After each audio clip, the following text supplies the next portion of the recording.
He hadn't left a note, just silence. The curtains hung limp in a half-open window, the scent of lemon wood polish and Leo's missing presence thick in the air. The leash was gone. His coffee mug, still resting in the sink, had dried streaks. From the morning, no suitcase, no call, just the hollow, echoing absence of a dog's nails clicking on tile. She walked into the bedroom and saw the closet door yawning open. His suits were missing, but that wasn't the worst of it. Leo's bed, handwoven, placed just beside hers, was empty. No fur, no toy, no sign he'd even existed. Her breath caught, but she didn't cry. She pressed her hand to the space where Leo used to curl up and felt the full weight of what had been taken. She boiled water with the same routine motion she had every morning for 7 years. Tea bag, cup, honey, but the taste felt foreign. She sat in her usual spot, looked out at the empty lawn where Leo once played, and instead of shattering, she stilled. Her fingers reached for a pen, slow and certain, and she flipped to the last page of her wedding notebook. It had once held dress sketches, color palettes, guest lists. She wrote across them now, clean and bold. War is not loud. A plan started there, formed not from rage, but calculation. She wouldn't yell. She wouldn't beg. She would study the laws he had hoped she'd never read. She found the answer tucked between lines in an old agreement. One Daniel had insisted was standard, custody not of children, but of Leo. A clause buried beneath wellness considerations. If she was grieving, unstable, even too emotional, the dog would be deemed better off in Daniel's care. He knew the court wouldn't see her calm. They'd see the sobbing mess he expected, but she hadn't sobbed. She drank her tea. She began to read again and again until every line of their agreement etched itself into her bones. Daniel was confident. Of course he was. He played the role of the concerned ex so well, told mutual friends she was coping, spun narratives about her inability to let go. Meanwhile, he preened in a new apartment, uploaded stories of brunches and brunch guests, none of whom noticed that Leo never wagged in the background. She said nothing, disappeared from their mutual circles. She watched through anonymous accounts, saw his staged photos, counted the moments where his arrogance loosened his lips. She smiled softly, unseen. The old filing cabinet groaned under the weight of dusty records and timelines long forgotten. She pulled everything: vet receipts, text exchanges, emails he sent in lowercase arrogance. She organized them by date, noting each lie, each contradiction. Leo's vaccinations, missed and misreported. Claims of vet visits that never happened. A bill dated the same day Daniel said he was abroad. She highlighted it. Her arsenal wasn't loud. It was cold, tidy, and bulletproof. Then it came the slip. A photo of Leo in what Daniel called his new luxury kennel, surrounded by imported dog food and a pristine environment. He captioned it, "Leo's new castle. Healthy, happy, legal guardian wins." The comment was smug, but the photo? Incriminating. It showed a brand new facility still under investigation for neglect. A quick search revealed complaints. She documented it. A timestamp here, a metadata grab there. The kennel was far from luxury. It was the wedge she needed. She didn't go to the police. She went to the people he forgot. The neighbor who saw Leo limping. The vet who'd treated Leo quietly without informing Daniel. The trainer who Daniel hadn't paid, who still had email threads where Daniel mocked the court process. Each one surprised by her gentle voice and thorough memory. She never pushed, just listened. And slowly, the witnesses emerged, each a small puzzle piece to the whole. She filed with care. Her petition was precise, citing endangerment, negligence, and willful misrepresentation. No demands for money, just for Leo. She filed, quietly, notifying the court without fanfare. Meanwhile, Daniel drank champagne in rooftop bars, clueless. She recruited an expert witness and animal behaviorist and included surveillance data from the very kennel he boasted about. Still, she said nothing, just waited for her day. Daniel arrived at arbitration confident, smiling like a man walking into a fan club. But then he saw her. Her hair was neat, her eyes steady. In her hand was a thick navy folder. His smile faltered. She didn't look at him. When the arbitrator asked for opening remarks, she simply slid the folder across the table. Inside, timestamps, receipts, testimonies, digital records. Daniel went pale. She let go of everything else. The house, the car, even shared accounts. "I want one thing," she said quietly, her voice never shaking. "I want Leo." The room stilled. Daniel tried to protest, but the truth was in ink and email and his own voice. She'd recorded one of his drunken voicemails. "Take the dog, the house, whatever. She won't fight. She never does," but she had. Silently, her final evidence was simple.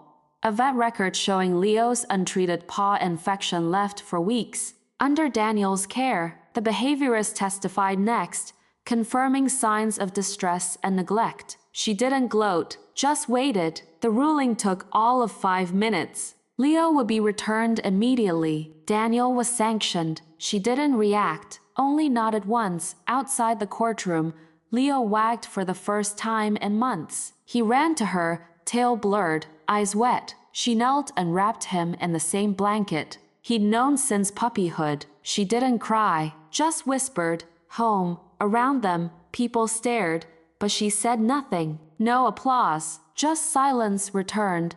Daniel tried charm again, tried to pivot the narrative online, but it fell flat. Screenshots circulated, records surfaced. His words, once silver-tongued, were now evidence. No one believed him anymore. And for the first time, Daniel had no one left to talk over. She didn't wait for credit. She packed a small car, placed Leo's bed beside hers, and drove back to the small cottage near the lake. She painted the walls a soft yellow. Let the garden overgrow. Leo snored beside her each night, safe. For the first time in years, she didn't need to explain herself. The world didn't need to know she'd won. She just needed peace, and in that stillness, with Leo breathing soft against her side, she slept. No anger, no applause, just a new kind of quiet. The kind that only comes after war has been won without ever firing a single shot. Mira used to think kindness was warm hands and gentle eyes. That's how Daniel had come to her, charming, attentive, always ready with a compliment. But now, with distance and silence between them, she replayed every smile, every carefully timed gesture. They weren't kindness, they were tactics. He never shouted. He didn't need to. His control wore the mask of concern. "Don't drive so far alone. Why don't you let me handle the bills? That friend isn't good for you." It sounded like love, but it felt like walls being built. Now, looking back, she saw it clearly. Daniel didn't protect her. He corralled her. He made safety feel like dependence. The house he'd chosen had no neighbors close enough to hear. The car she drove was in his name. When she cried, he wiped her tears and reminded her how lucky she was. And when she laughed too freely, he'd gently suggest she watch how she came across. Every anchor to her past, her writing group, her college friends, had been loosened with phrases like, "They don't understand us." What Mira once believed was devotion had been quiet erosion. And she hadn't noticed, not fully, until the day Leo came into her life. A rescue dog with nervous eyes, he'd mirrored her own guarded nature. With Leo, she remembered how love was supposed to feel unconditional, uncomplicated. Daniel hadn't liked that. The miscarriage had changed everything quietly, completely. Mira had curled inward, bleeding grief in ways words couldn't hold.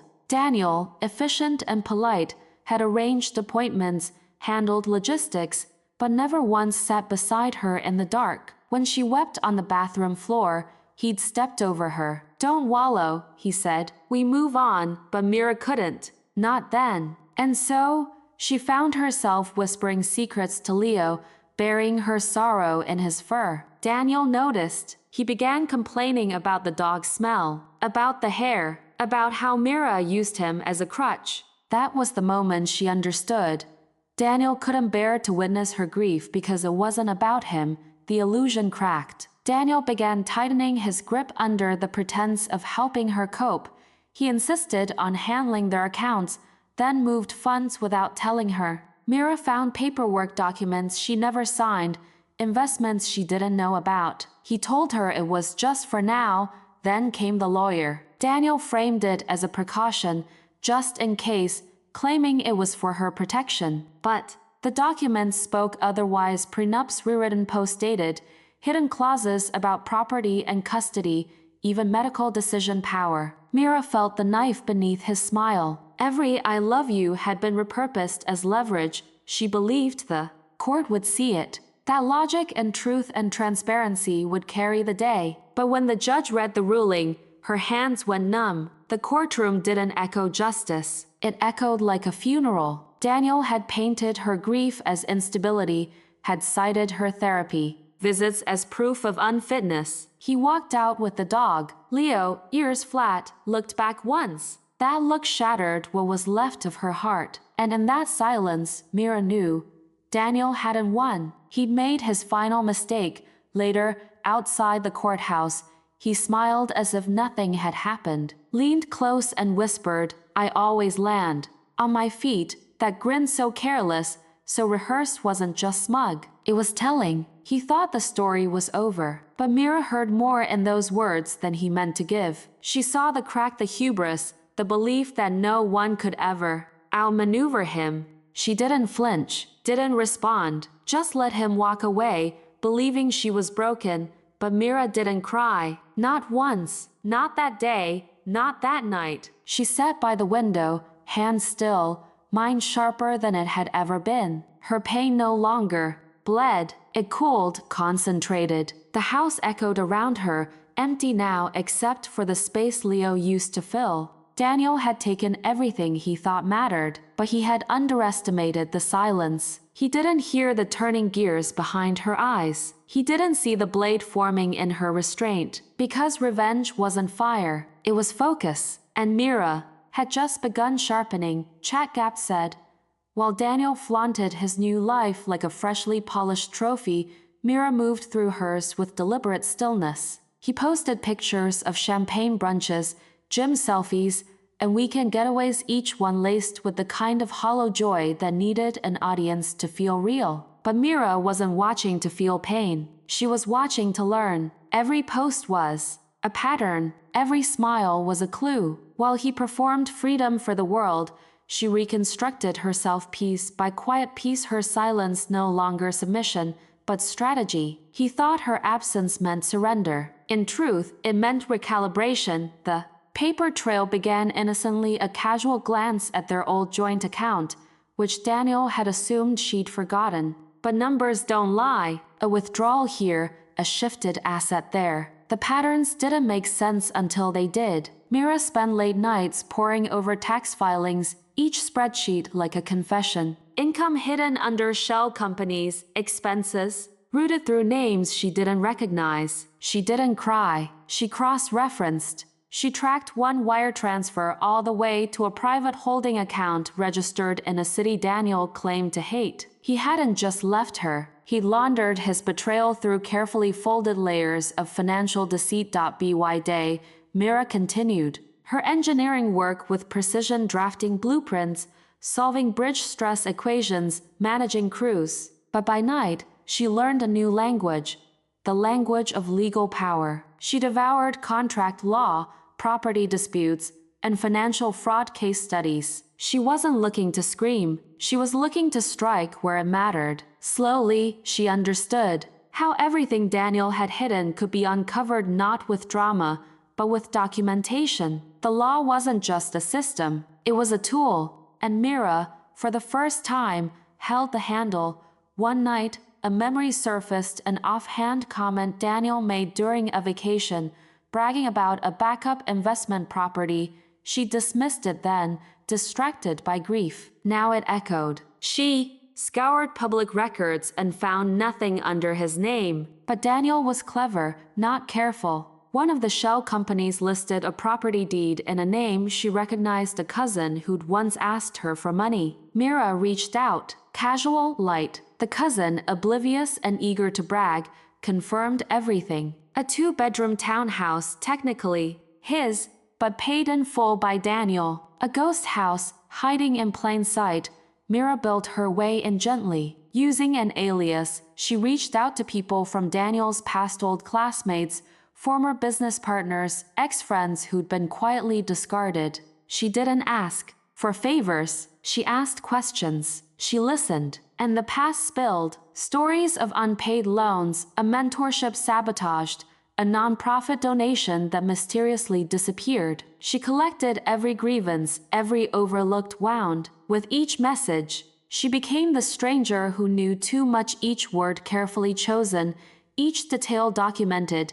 She began building what she knew best, a structure. But this time, it wasn't steel or concrete. It was a timeline. She mapped everything: text, messages, transactions, court dates, tax inconsistencies. She color-coded betrayal, layered lies over lies, tracing how each one reinforced the next. She reverse-engineered Daniel's downfall the way she'd reverse-engineer a collapsing bridge. Where he thought she saw chaos, she found design. And the beauty of engineering? There's always a weak point. You just have to know where to look.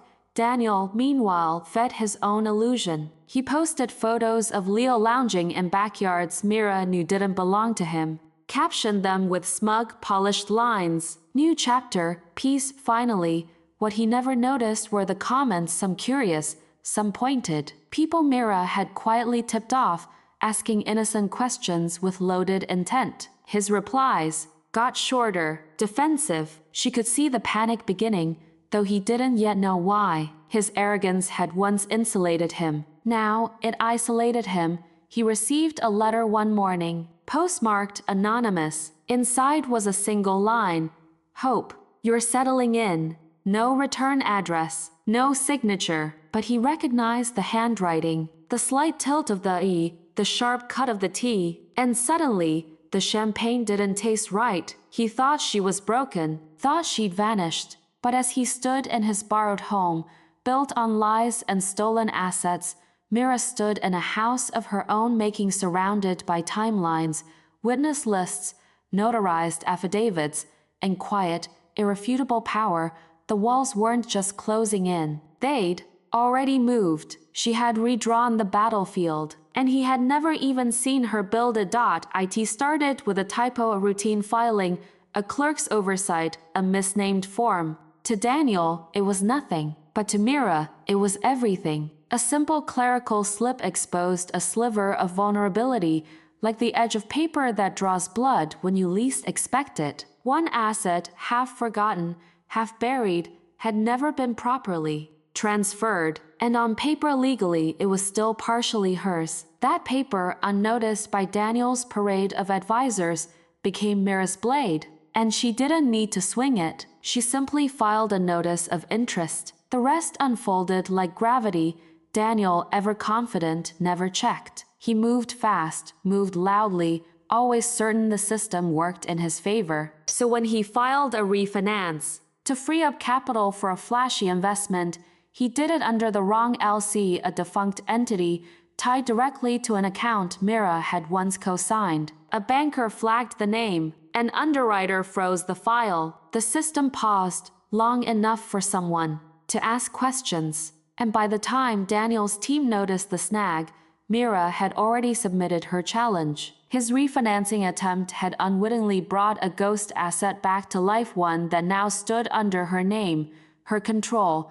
While Daniel broadcasted vacations and self-help quotes, Mira operated in silence. She filed motions not with noise, but with precision. Asset freezes, discovery requests, injunctions written like scalpel strokes. Each one landed with weight Daniel didn't feel until the banking app denied a transfer, until his accountant called sounding nervous. Still, he didn't panic. Not yet. He was too busy curating his image. But Mira had no interest in image, only impact. Her lawyer, Marcus Navedo, didn't shake hands or offer small talk. He wasn't a friend. He was a surgeon. Where Mira brought the data, Marcus brought the blade. He picked apart Daniel's filings, uncovering false statements, conflicting declarations, and discrepancies that screamed intent. Fraud isn't always loud. Sometimes it hides in numbers, in bad math and fake losses. and Marcus, sharp and tireless,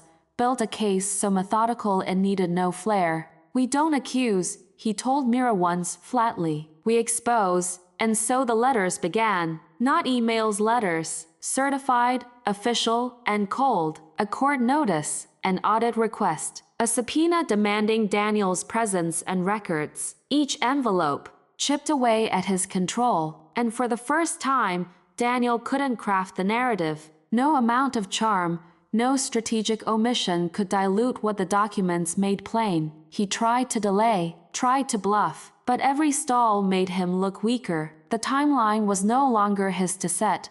When Mira entered the courtroom, she didn't wear anger, she wore silence. A black suit, tailored and unyielding. No jewelry, no expression. She didn't need to perform strength, she simply embodied it. Daniel, across the aisle, finally looked up from his phone. And for the first time since their separation, he hesitated. Mira didn't look back. She didn't need to, he tried one last smirk when they broke for recess. Leaned in close, murmured, "You can't touch my house." Mira didn't flinch. She didn't answer, because the reply had already been filed. The house, tangled in fraud, was now in litigation, and the state, not Mira, would determine what was his to keep. She had stepped aside and let justice speak for her, and when the judgment was read, partial fraud confirmed, assets seized, penalties imposed, Daniel reached for his old fallback, charm. He smiled,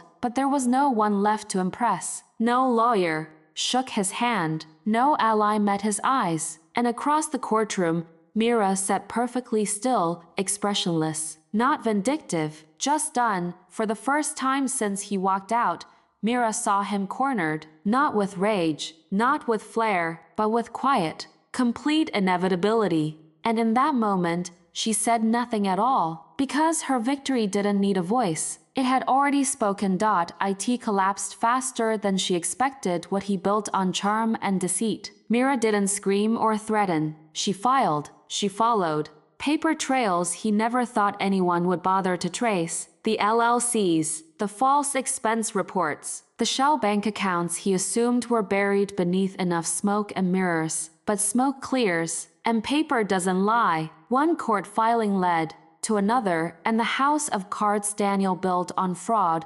omissions, and bravado trembled with every certified envelope she sent. What started as a post-divorce asset review turned into something else entirely, a forensic audit Mira funded quietly and personally. It was never about money, it was about truth. The results were sharp, falsified disclosures, underreported earnings, business deductions that didn't exist, enough to challenge the original divorce settlement, enough to reopen the case. She didn't need vengeance in the emotional sense. She just wanted accuracy, black and white. Daniel called it spite. The judge called it perjury. Her attorney didn't raise his voice in court. He didn't need to. The documents did the speaking. A single ledger entry proved Daniel had hidden proceeds from a business sale. Property he claimed was separate was, in fact, marital. The lake house he used to flaunt on Instagram wasn't his alone. It was now evidence, and Mira,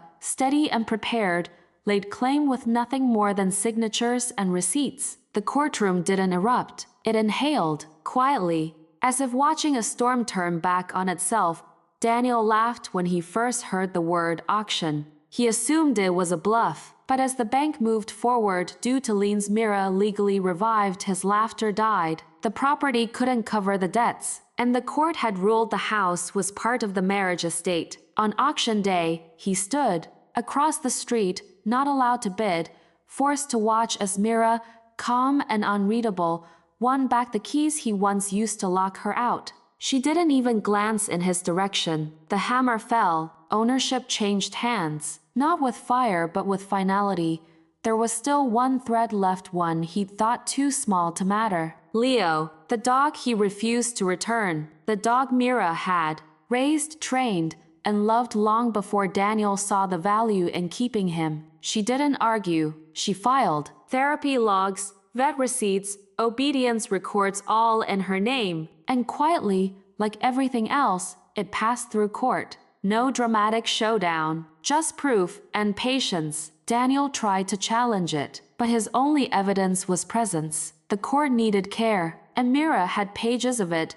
When the judge ruled Leo be returned, Daniel tried to negotiate, suggested visitations, compromises, but it was too late. There was no legal standing, no emotion left to exploit, just the order, and the silence that followed as he signed it, powerless. What he thought he owned, house, wealth, dog, narrative slipped through his hands, not because someone shouted louder, but because someone simply refused to look away. He waited for the final confrontation, some last dramatic standoff in the courthouse hallway, but none came. Mira walked out before him, no smile, no gloating, just a quiet grace that left him staring at the back of a woman he once underestimated, now untouchable. There were no threats, just consequences, and when the car door opened and Leo jumped into the back seat, tail wagging, body alive with recognition, Mira didn't say a word. She didn't need to. The dog had made the choice on his own.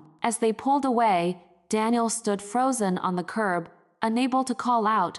Knowing no one would answer, Leo never looked back. He called it a game. Always had. Win or lose, dominate or disappear. But in the end, Daniel lost because he never realized Mira wasn't playing. She didn't chase his money, his spotlight, or his attention. She walked away from the noise and into the silence he feared most, the silence of no longer being needed. And in that quiet, she won, not with spectacle, but with stillness. While he scrambled to reclaim his image, Mira chose something rarer, peace. Not the kind handed out at court or measured in settlements, but the kind built in private, piece by steady piece. Daniel tried to pivot, blaming the market, his partners, the judge. But nothing stuck. Clients left in waves, emails went unanswered, and the luxury car he leased for optics was towed in broad daylight. He was a man unraveling in his own wake, undone not by an opponent, but by everything he failed to protect. The charm that once cracked doors now rang hollow. His name, once bold on invoices and inboxes, began to fade, first whispered, then forgotten. No press release marked his fall, just a quiet, collective sigh from those he once stepped over. Mira never gloated. She never posted a single photo, never corrected the stories he told about her. She simply took back what was hers, starting with the house. But she didn't restore it for nostalgia. She didn't preserve it the way it had been when she left. No, she gutted it, rewired it, repainted it. It became hers not because it was taken from him, but because it no longer carried his echo. The walls no longer remembered slammed doors. The floorboards no longer groaned with waiting. It stood as proof that she had not been broken, only paused. Room by room, she filled it with the life he tried to prevent. The garden, once dead under his neglect, bloomed again, this time with color and intention. Lavender by the fence, tomatoes by the porch, and in the center, a patch of untouched grass where Leo now ran freely. No leash, no yelling, no threats. The dog who once cowered at sudden movements now slept in sunspots and barked at birds like he owned the sky. There was peace now in every corner he once tried to control. And it was real, not curated for anyone. Just lived. In the bathroom, she did hang one thing from the past, a blueprint. Daniel's original design. The layout he insisted on. His vision for what he called his kingdom. She framed it, not to honor him, but to mark the beginning of his end. The lines had changed. The rooms no longer matched his plan, but the blueprint reminded her what control used to look like. And just beside it, in the kitchen he never touched, Mira found a new rhythm.